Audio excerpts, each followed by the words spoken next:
Good afternoon, everyone. Welcome along to the SFC interviews. This is Mike Heineman here with Dean Martin.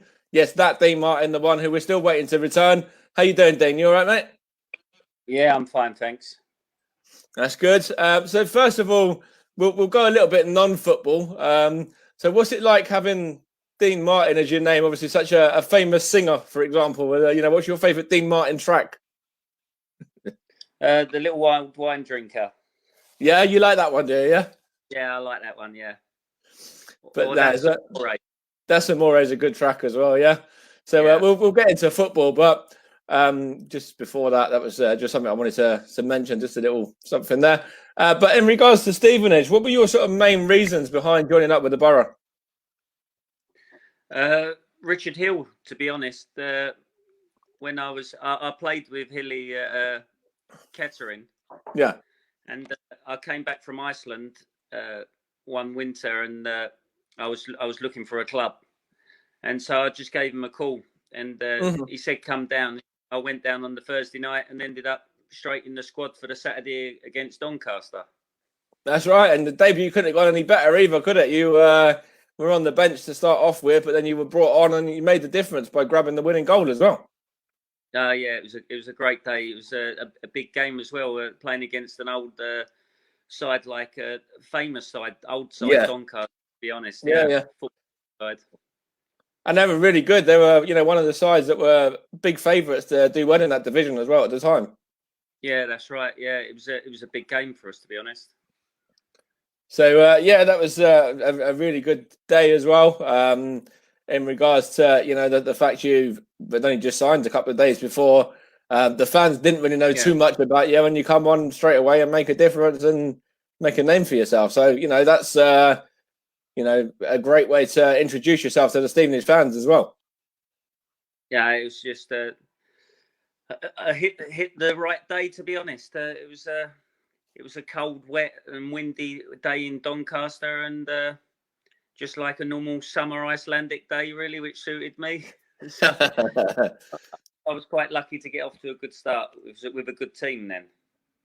And then, of course, you were still out in Iceland as well. So you were only on, was it like a sort of semi-loan? Because you were playing the full season. You played between Iceland and Stevenage, is that right?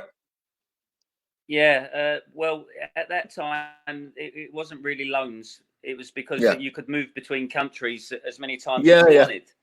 And so you couldn't.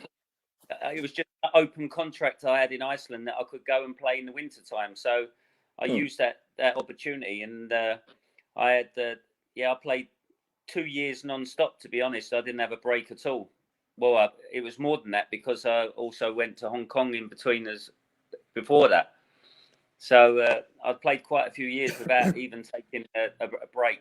So I used that opportunity quite well. Was that something you really wanted to do? The passion for football, the love of football was just like, kind of kept you going through playing over in Iceland and then playing the part of the season here in the UK as well? Well, obviously, I wanted to play in England all year round. But at that time, I went out to Iceland. I was really scratching around to find an opportunity, and went to Iceland because the season's so short from May till October. Yeah, that I still wanted to keep going over the winter time. So I looked at my options and saw there was an option and a window for me to get to England. And lucky enough, Stevenage took me with an open arms. And so actually, you weren't playing too much longer than you would have done otherwise then, because considering the season finished in October, between October and sort of April, May sort of time, you were just playing here in the UK at Boro, Yeah. So we've got a question here from Russ as well. Best goal of your career? Losing my voice. Best goal of your career, either at Stevenage or any other club you played at? I would say it was at Stevenage. I can't really remember the team I was playing against, but I remember picking up there was a clearance and the keeper was off his line, and I was just inside our half, and I managed to lob it over him. But I can't remember what team it was against. I know you didn't score too many when you were at Stevenage. I think you scored 5, maybe 6 when you were at Stevenage. And there was that goal against Doncaster. There was one against, let's have a look what we've got here. Nuneaton as well, which was the 1-0 win. And then the goal against Southport. The home game. Southport was 1-1. Was it that one, maybe? It was a home game. I don't remember what team it was against. I can't tell you, to be honest. Fair enough. But I know Southport was at home. Nuneaton was away as well. But yeah. So we mentioned there in regards to the game against Doncaster. You said about Richard Hill there as well. So we said about that as well. You also scored the winner against Nuneaton as well away. What were your memories of that game? Do you remember much about that one? It was always a difficult place to go to be honest, Nuneaton. It was it wasn't the flashy of grounds that I've played at. In the conference, then no matter what team you went to, you always knew you was going to be in for a hard game. Yeah, absolutely. I remember scoring there, and it was an important goal. All goals were important, to be honest. So, but I really enjoyed it. And what I was going to say there was, how different is football over in Iceland to it is here in the UK? Is there kind of any main differences over there in the way that the game is played? I think it's pretty similar, to be honest. It's very physical. Yeah. High fitness levels. There's not that much difference, to be honest. Just lacking the number of people who live in the country. That's the only difference. Fair enough. And then, as well as that, you also scored against Southport. That was your first home goal for the club. Do you remember much about that one and the celebration after as well? That was when you took the shirt off and you ran across, I think it was the Soccer AM guys that were there. And I can't remember the guy's name, who it was, but I remember the celebration very well as well. Yeah, you don't know how many goals you're going to score, so you always have to celebrate them as much as you can. That's my opinion, anyway. And then that was I can't remember who the Soccer AM guy was, but I remember the celebration is one that is still very much remembered, quite vividly by a lot of Stevenage fans, including myself as well. So yeah, it was a good time. And then, what are your memories of sort of the derby games that you were involved in? So the Woking games and the games against, Kettering and teams like that. Well, playing against Kettering, because that was a side that I played for. Yeah. So there was always a little bit of needle there, to be honest. But they're the games I love the most. When the crowd get on your back, it gives you that little bit extra to perform.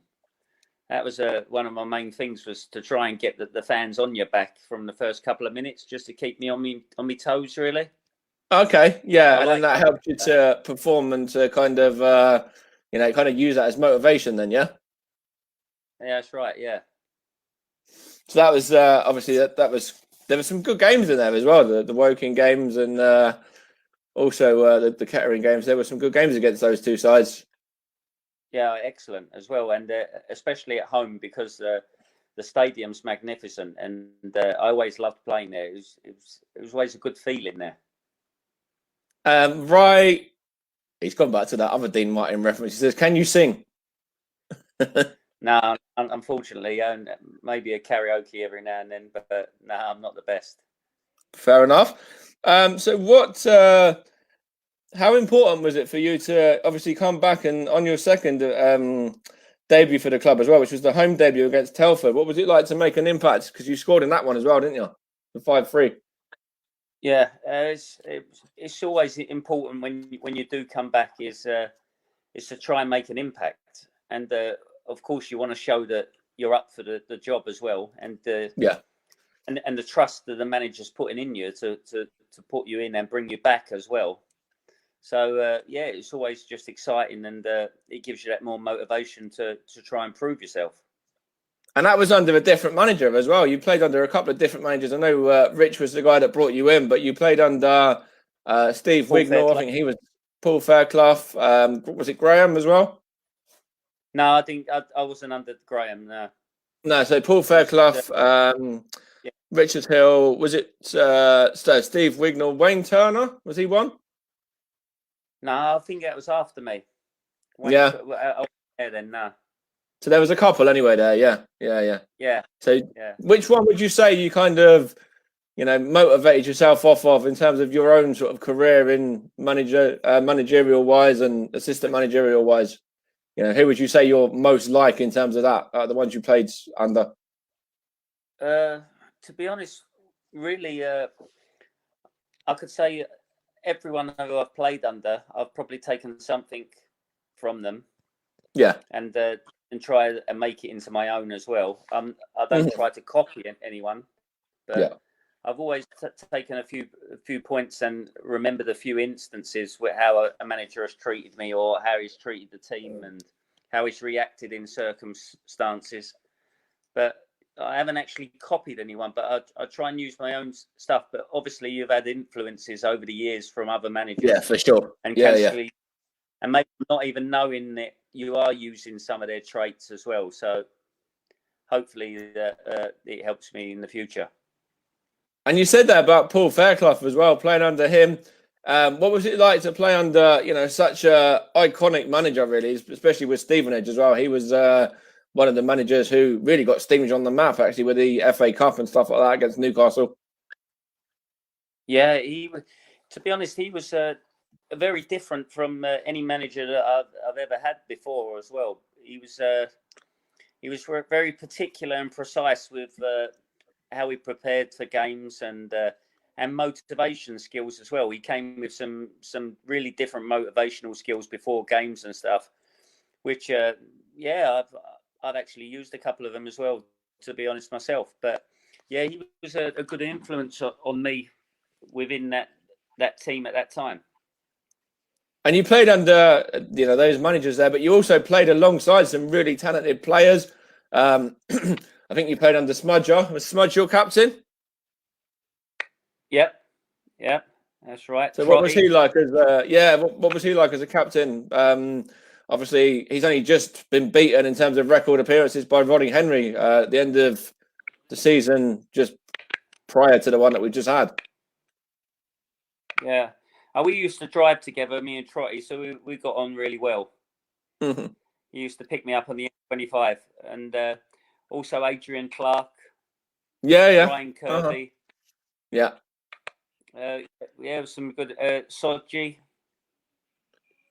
There were some good players there at the time, and there's some good players who have really gone through Stevenage in the history. That's right. Back. There's quite a few. In regards to some of those players, Adrian Clark has gone on and he's done well for himself since that as well, since leaving the club. And obviously he's doing the punditry stuff with Arsenal at the moment, which of course is another one of his former teams. Then there was the Sodji, Sodji not twins, triplets, weren't there in the end, that all played for the club? Yeah, that's right. Yeah, because I had Sam and Effie and Akpo as well. What we said about Ada? Adrian Clark, I'm still in contact with him now, up to this day. So I'll meet him when I come back to England.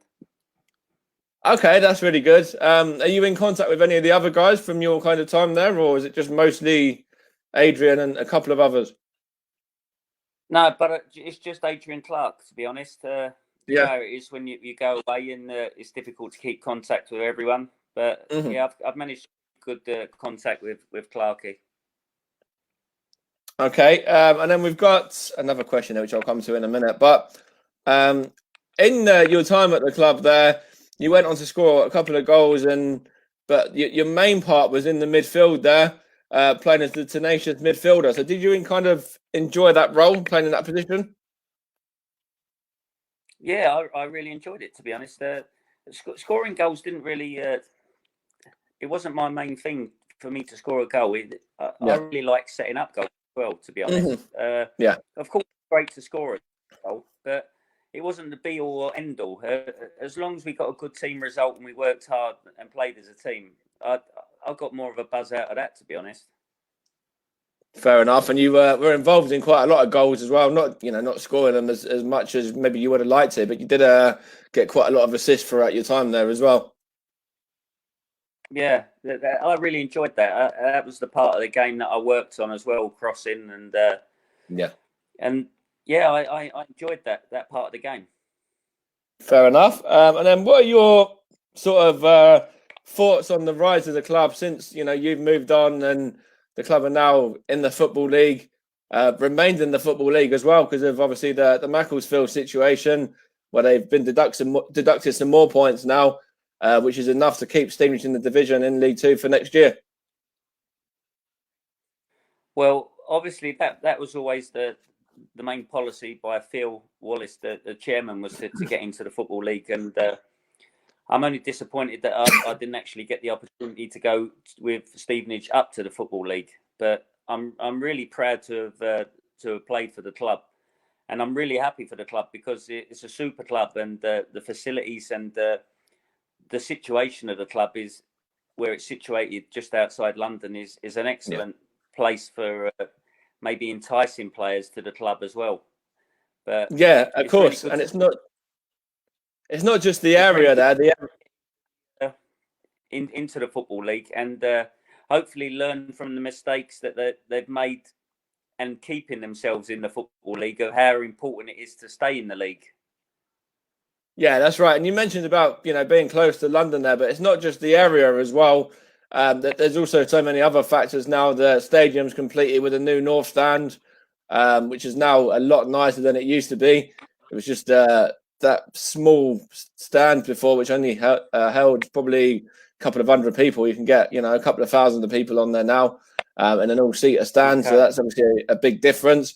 That was completed last season, and also the training ground as well. I would love to come over and actually visit, to be honest. I haven't seen all this new change, so that'll be next on the agenda. When the fans can get in, I'll be over and have a look. And Dean Martin has joined. Not you, another Dean Martin. We've got another Dean Martin in the chat saying, "Am I joining?" It's a friend of mine. No, what are your...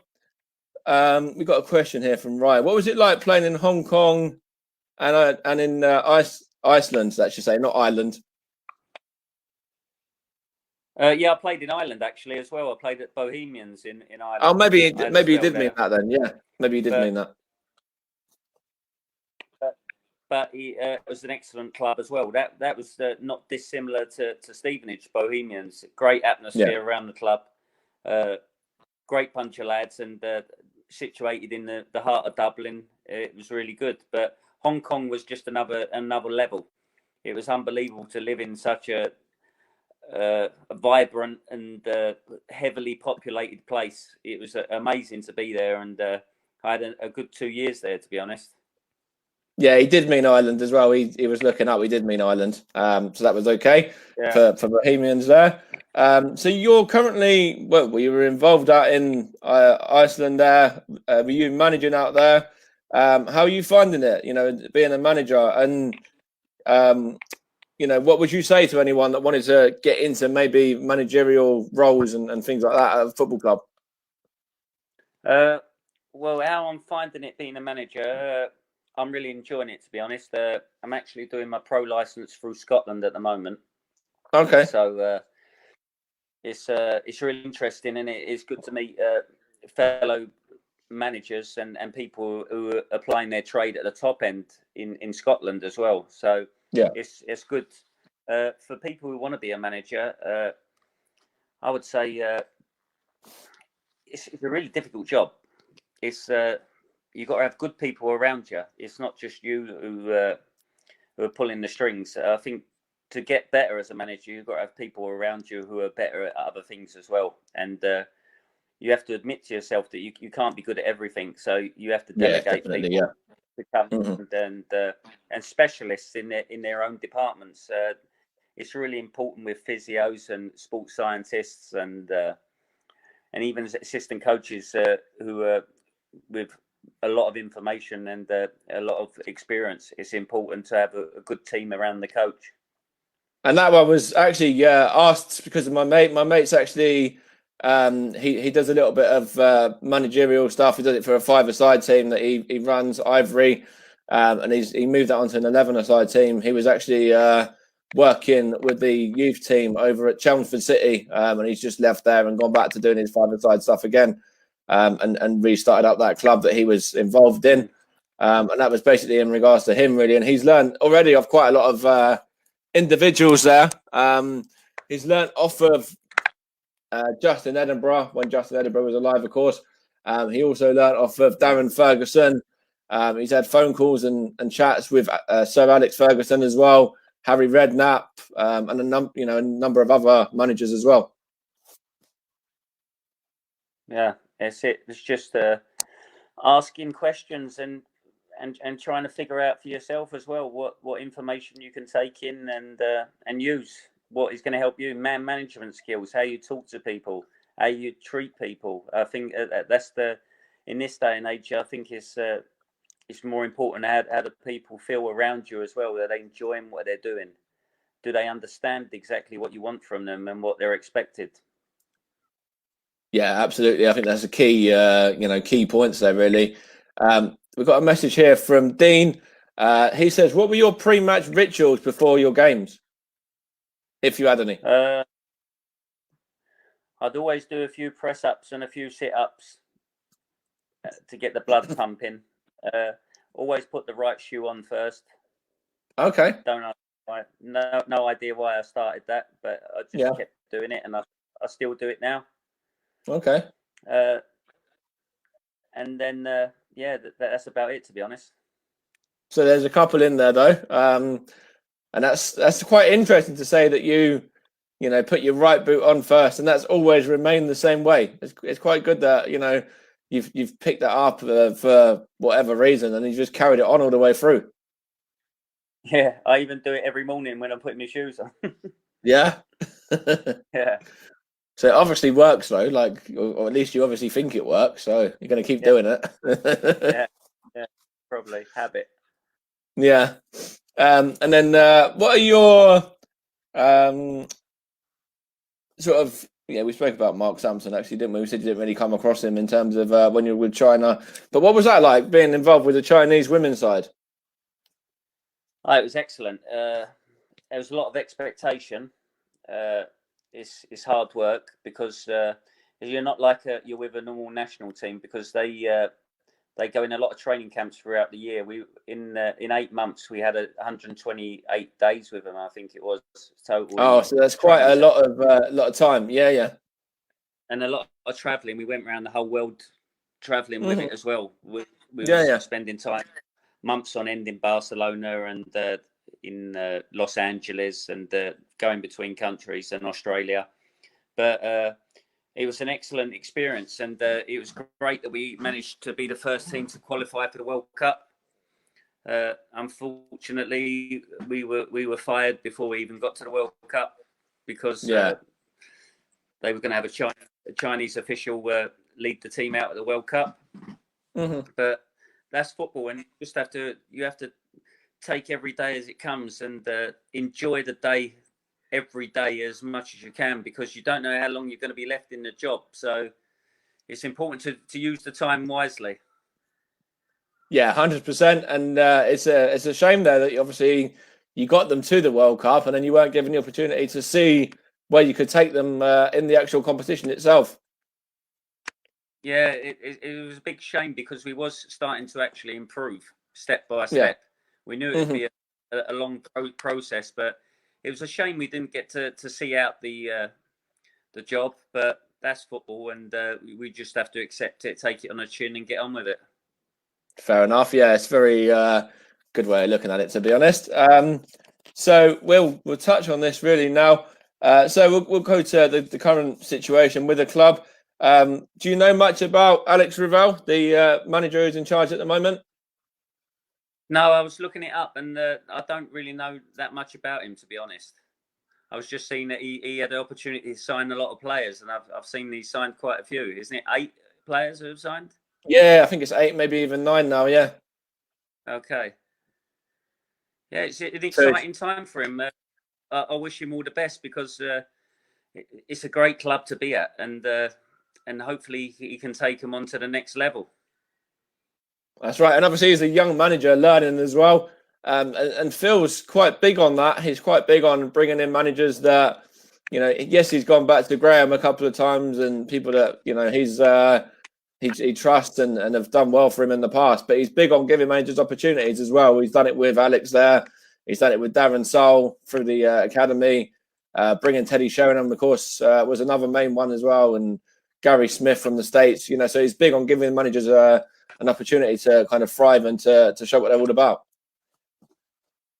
Yeah, and it's just up to the managers to take their opportunity and try and take the club as far as they can, because we all know as managers we're not going to be in the job forever. So it's about getting as much out of the players in as quick as time as possible to get the ball rolling, to be honest.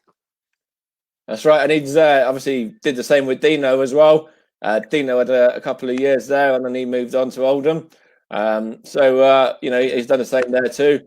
And that was another player that you probably, I don't know if you played with Dino, but you would have played alongside him a couple of times anyway, like against him. Dean who? Dino Mamria. Yeah. No, I never played with him. But you probably played against him quite a lot in the midfield. You probably competed against him a few times. Yeah. But unfortunately, I never got to play with him. But yeah, I saw he done a really good job at Stevenage, and that was well done by him, to be honest. And he's well loved by the fans as well. That's right.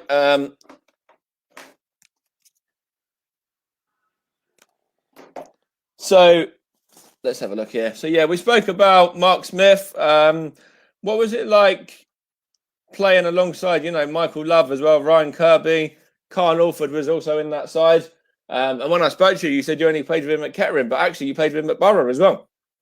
Yeah, I knew. I was just saying that I played with him at Kettering as well. Yeah, me and Carl, we went back quite a few years, to be honest. We played together at Kettering Town, and it was always a joy to play with him, because he was a big lad, a big unit, great finisher, and you knew he was always going to be in the box. You didn't even have to look up. You just put the ball in the box and you knew he'd be there. He was I think you could say he was one of the best strikers around in that time in them divisions around the conference. He was really good. 100%. I think I've got a interview lined up with Carl at some point. He's had a few holidays and things going on. He's been away and things like that. But there is one lined up for Carl, which is going to be coming out probably, hopefully, as early as next week. Yeah. Okay. Give him my best wishes. Yes, I will. 100%. And then we'll get on to the game after the Doncaster game. You started the next game after that. So how important was it for you to, be able to hold down the position after that and sort of make it your own? Well, that's what the competition's about. If you've got a good squad, you want everyone eager to be able to play. So it has a good knock-on effect on the squad as well, because training's better and there's more competition for places. So I obviously gave the manager food for thought, and he had to make a decision, which is a manager's job to make the decision. And if you play well, you keep yourself in the squad. Oh, 100%. And, you come on and you made a big difference. So I think a lot of the fans were hoping you would get that opportunity. And then, you were rewarded for coming on and having an impact by getting that start in the following game. Yeah, exactly. So we'll move on now to the next part. So where do you see Stevenage going as a football club? So, obviously they're currently in the League Two at the moment. Do you think they can develop and go higher than that? Obviously they have done in the past, getting to the League One playoff finals semi-finals, I should say, and nearly making it through to the final. I think, to be honest, anything's possible. You can see that with hard work and a good group working around the club, and everyone pulling in the right direction and pushing each other, and not accepting to be in League Two, and everyone wanting to have the passion for it. They have to have the passion behind the club, and you got the fans, you got a great chairman. I don't know the coaching staff or the squad, to be honest, really that well, but it seems like that it's a great club, and it should push in the right direction. And I think they can go as far as they want to go, to be honest.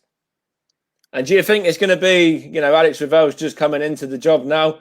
He's only had 3 or 4 games. So do you think this is going to have any impact on him, the fact that the club have stayed in League Two now? Do you think, the fact he's such a new up-and-coming manager, do you think that's going to put any more pressure on him at all? Maybe the fact if they were to drop down, he might have been able to work a little bit more freely and feel like he's under a little bit less pressure. But maybe that's why he's brought Lenny Lawrence in. It probably has a part factor to do with that as well. There's always pressure. It doesn't matter what division you're in. You always put yourself under pressure, and you're under the microscope every time. It's a business game about winning. It's if you don't win, you're not in a job. So it's just about hitting the ground running and hopefully bringing in the right players that you think are the right ones for the squad, without rocking the boat as well, and having that good competition for places. But I really wish the lad all the best wishes, and hopefully that it's about getting a good start. You don't know what effect this COVID-19 is having on individuals. So no, true. It's difficult all over the world at the moment. So it's just about getting and trusting people and going for it, really. Yeah, I think that's a fair point. You mentioned there in regards to COVID-19, it could have a huge impact. You don't really know. Well, it has had a huge impact on football teams and players and stuff. Ones that have gone and have been furloughed and things like that. And they're now without clubs. So it's had a lot of a big impact on some players and even some managers as well who are out of work. Who if it wasn't for this, might have still been in a very sort of stable job. Yeah, exactly. It's a really difficult time for everyone, especially the football world at the moment, playing games without fans. But we have to adapt. We have to adapt as individuals and people, and just get on with it and try and find solutions to the problems and think about how individuals are and how they react to it and how they're feeling. Everyone's going to react different. Everyone's been in lockdown and everyone's come out of it in a different way, and it's just being positive and trying to have a good atmosphere around the club. That's right, and hopefully won't be too long until fans are allowed back into the grounds again. I know it's going to be a reduced capacity from what I saw there. So I think a team like Stevenage, the club's going to have, I think it's about 1,500, 1,600 capacity for the stadium there, which is actually not too bad considering what Stevenage do get anyway. Yeah, brilliant, excellent. So we'll move on now. Have you seen much about the kind of work that the club have done in the community as well? I know we touched on it there that you didn't really see much about Alex Revell and anything like that. But did you see anything about the community side of it through what Stevenage has done with COVID? The sandwich deliveries and the helplines and stuff like that. Did you see any of that? No, to be honest, I've been really busy trying to deal with our own COVID situation here with the players and how to get programs to them and what solutions we can find to our own problems. So I had enough at looking at our own problems without looking at other clubs' problems, to be honest. Yeah. But what are your thoughts on that? Obviously, Stevenage have always been a family club and a community club as well, and yet again, it's shining through. It doesn't surprise me, to be honest. It's always been a top club, and I know I've mentioned his name again before, Phil, but he's always been pushing for that. He knows what he wants. He's a clever guy. He knows what he wants and what direction he's going, and you'd believe anything that he does because he's just got so much drive and passion for it. There you go. Here's a question for you from Dean again. Would you recommend any good Icelandic players that you have managed now in the future to Phil Wallace? Only when my season is finished, because I need all the players I've got at the moment to finish my own season. But Yeah, there's some talented young players over here, and of course, I would always, if I was asked, recommend.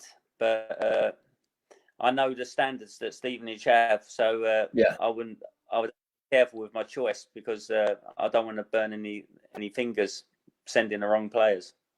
No, that's fair enough. And obviously the squads now as well. I don't know what your squad's like over there. Have you got a cap on the amount of players you can have in your squad? No, I've got a bare 22, to be honest, in the squad. So when the suspensions and injuries start to kick in, it'd be quite tight. And then it's the same over here as well. I think the cap is, I think it's about 25 players in regards to what teams can have now. Yeah. Which is a bit different to what Stevenage had on the books last year. They had a lot more than that on the books last year. It'd be then it comes down to how do you keep them fit, and how do you keep them all fresh as well. So it gives an added problem to the coach or coaches in England as well. They have to manage their time better and be really organised. Yeah, 100%. But as I was just saying, they had a lot more on the books than just 25 last season, and they had lots of players that pretty much knew they weren't going to feature in the squads because the squad was so big.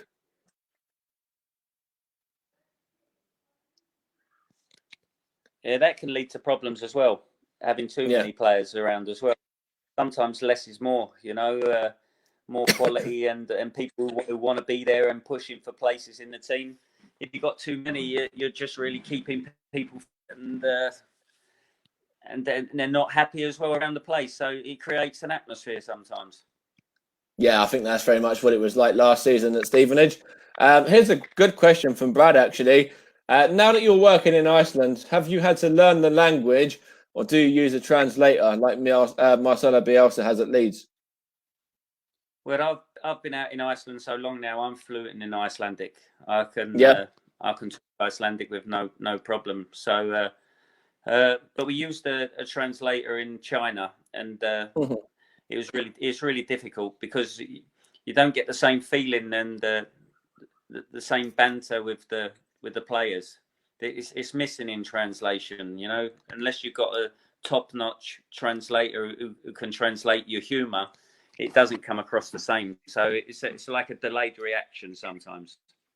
Yeah, that's a fair point as well. And you could, might be able to get a little bit cross wires as well. Might be a little bit misunderstood what you're saying sometimes. Yeah, exactly. It's dangerous work, I think.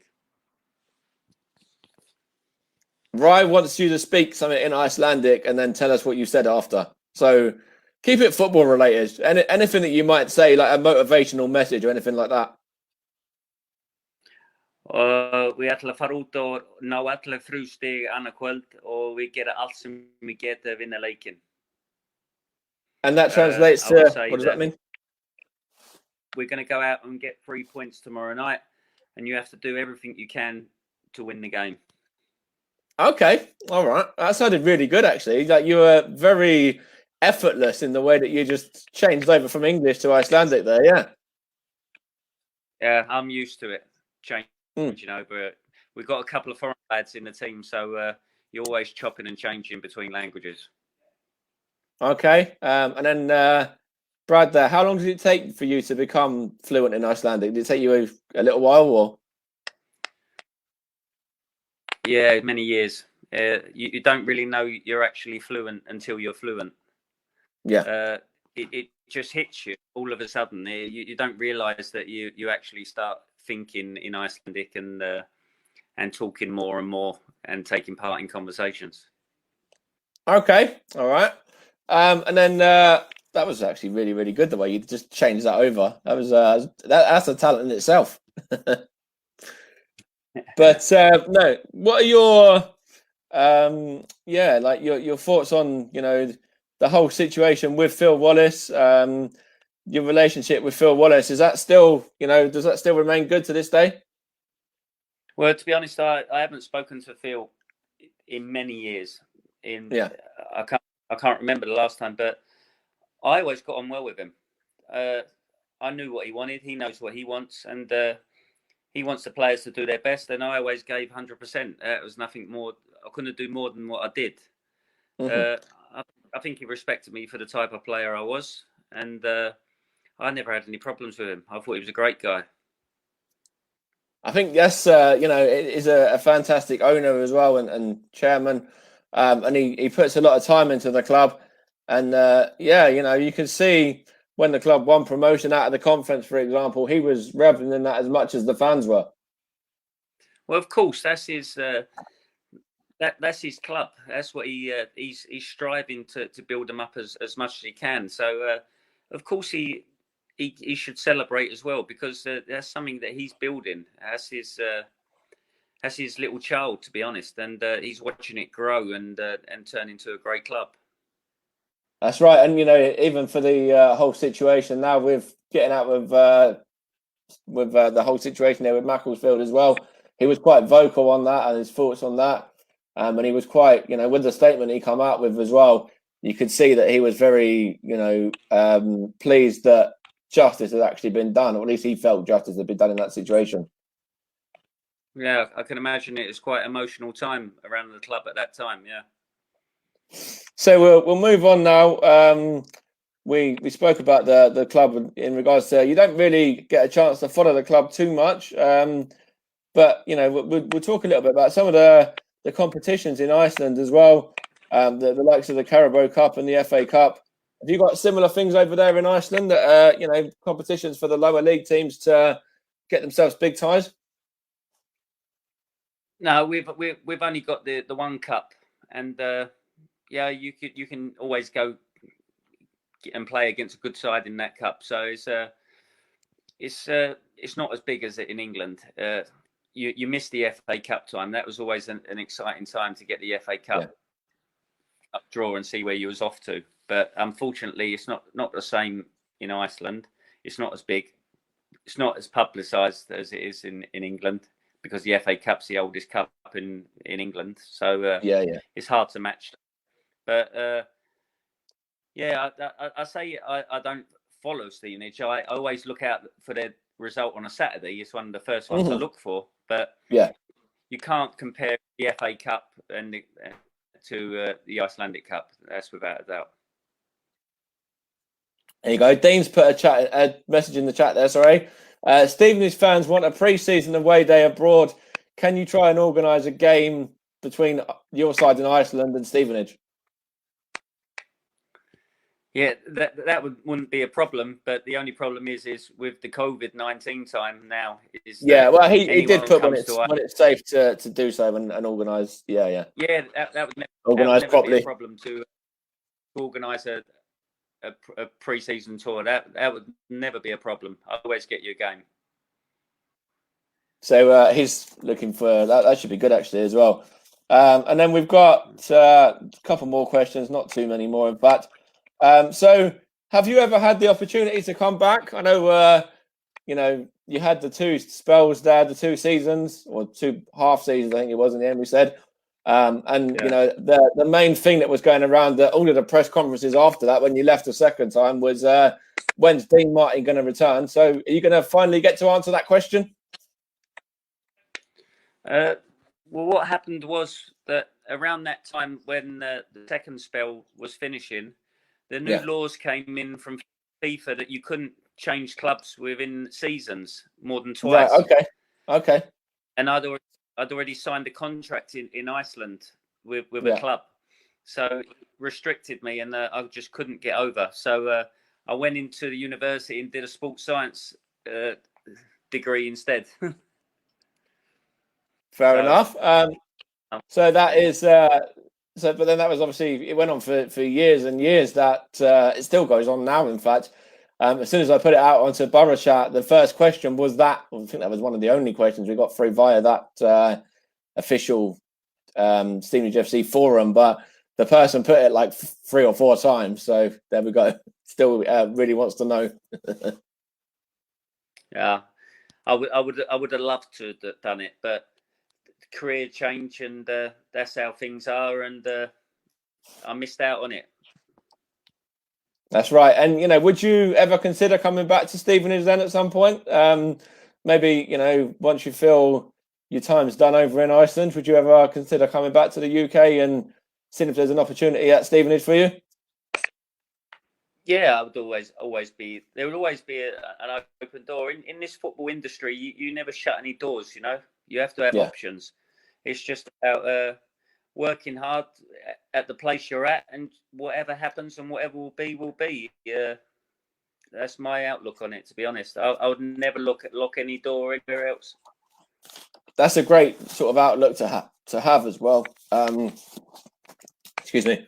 But no, I think that's it, actually, to be honest, Dean. I think we're done there. So thank you very much for taking some time out this afternoon to join and to, have a chat here and to speak about your time at Stevenage and, some of your other roles that you've been involved in and where you're involved in now as well. Best of luck for the season when it gets underway in Iceland. Have you got any dates when you might be, back playing games? We was playing last night. We won 3-1. Oh, you won! Brilliant. That's fantastic. Yeah, so that was. So I'm safe at the moment. Yeah, safe in the job. Thanks for having me on, and best wishes to all the Stevenage fans and everyone at the club, and good luck for the new season. And I hope you go up this year. Hopefully, it'd be a big change from being bottom of the league and really struggling. If the club are to go up, then that would be definitely ruffle a few feathers, and that's what Stevenage like to do. So there you go. That's what Stevenage are all about, really, at the end of the day. Yeah, that's for sure. Great attitude. So thanks for that, Dean. Cheers, mate. Enjoy the rest of your day as well. Take care, and thanks for joining. Thank you. Bye-bye. Cheers, mate. Bye now. Bye.